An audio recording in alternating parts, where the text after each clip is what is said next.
Praise the lord. ప్రతిరోజు అనుదిన వాక్యం ద్వారా మీరెంతగానో బలపడుతున్నారని నేను ఆశిస్తున్నాను. అలాగే మీరు కనుక మన యూట్యూబ్ ఛానల్ని క్రొత్తగా వీక్షిస్తున్నట్లయితే మన యూట్యూబ్ ఛానల్ని సబ్స్క్రైబ్ చేయండి, ఇతరులకు షేర్ చేయండి.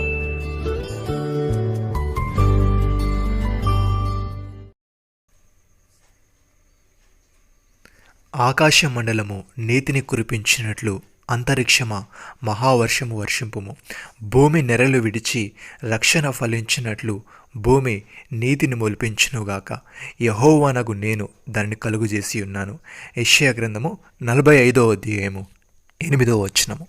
ప్రియమైన సహోదరి సహోదరులారా, యెహోవా సీయోను నుండి గర్జించుచున్నాడు, యెరూషలేములో నుండి తన స్వరము వినబడజేయుచున్నాడు.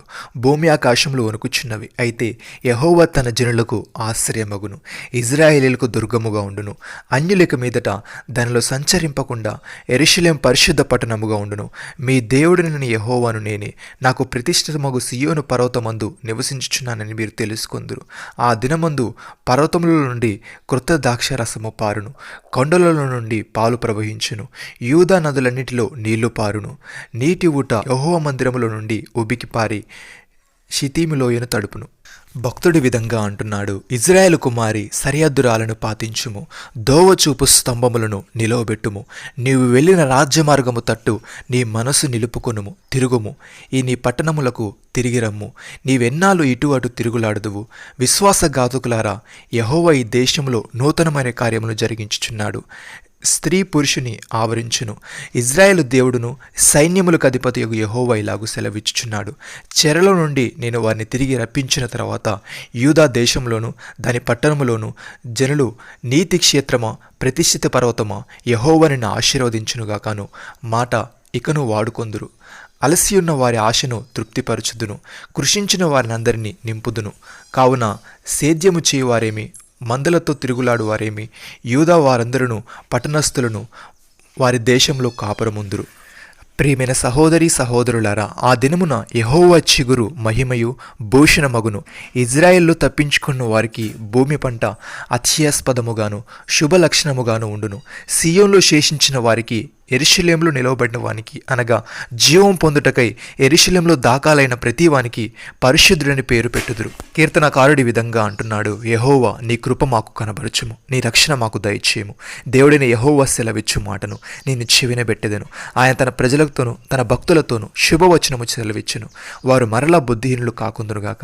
మన దేశంలో మహిమ నివసించినట్లు ఆయన రక్షణ ఆయనకు భయపడు వారికి సమీపముగా ఉన్నది. సహోదరి సహోదరులారా, మనము కూడా మునుపు అవివేకులమును అవిధేయులమును మోసపోయిన వారమును నానా విధములైన దురాశలకును భోగములకును దాసులమై ఉండి దుష్టత్వమునందును అసూయందును కాలము గడుపుచు అసహ్యులమై ఒకరినొకడు ద్వేషించుచు ఉంటిమి గాని మన రక్షకుడైన దేవుని యొక్క దయయు మానవుల ఎడల ఆయనకున్న ప్రేమయు ప్రత్యక్షమైనప్పుడు మనము నీతిని అనుసరించి చేసిన క్రియల మూలముగా కాక తన కనికరము చెప్పుననే పునర్జన్మ సంబంధమైన స్నానము ద్వారాను పరిశుద్ధాత్మ మనకు నూతన స్వభావం కలుగుజేట ద్వారాను మనల్ని రక్షించెను.